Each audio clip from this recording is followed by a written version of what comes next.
ஹிமாச்சலில் செம்ம flood, ரோட்ஸ்லாம் break ஆகிடுச்சு, highway break ஆகிடுச்சு, இந்த மாதிரி நிறைய விஷயங்கள் நீங்கள் நியூஸில் கேட்டுருப்பீங்க. இப்போ நான் வந்து சோலாங் வேலியில் இருக்கேன். யாருமே கிடையாதுங்க. முறை சோலாங் வேலியில் நான் வந்து க்ரௌடு இல்லாமல் ஒரு டைம் நான் பார்க்குறேன். இங்கெல்லாம் நிற்கிறது கூட இடம் இருக்காது. பட் இன்றைக்கி வந்து யாருமே கிடையாது ரோட்டில். இது எல்லாமே just maybe one or 2 vehicles, tourist vehicles இருக்குது, அவ்வளோதானே தவிர வேறு யாருமே கிடையாது. சோலாங் வேலியே ஒரு பீஸ்ஃபுல்லான பிளேஸ் மாறிடுச்சுங்க. ஸோ நான் இப்போது எங்கே போயிட்டு இருக்கேன் அப்படின்னா, நம்மளோட கிளைண்ட்ஸோட ஒரு road trip, 9 days road trip. So அவங்களோட கோஆர்டினேட் பண்ணி ஜஸ்ட் ஒரு ஃபன்னாக வந்து போயிட்டுருக்கேன்.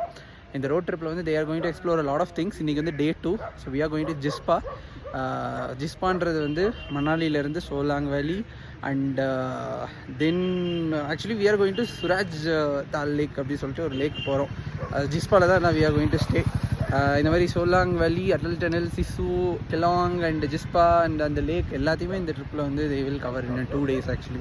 அடுத்த நாள் இன்னொரு டைரக்ஷன் போயிடுவோம். இதுதான் பேசிக்காக ட்ரிப்போட திங்.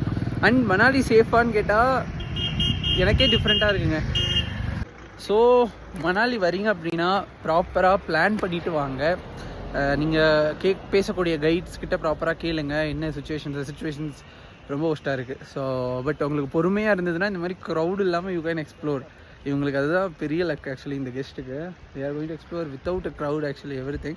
கொஞ்சம் ரிஸ்க் எடுத்து we took people லைக் இங்கே இப்போ வரைக்கும் நல்லா போயிட்டு இருக்குது. So they are also very much travelers, not like a tourist. So they are very interested to travel more and things. So அதனால தான் அவங்க தான் என்கரேஜ் பண்ணி போயிட்டு இருக்கோம். ஸோ அடுத்தடுத்த வீடியோவில் I will update you guys. Bye.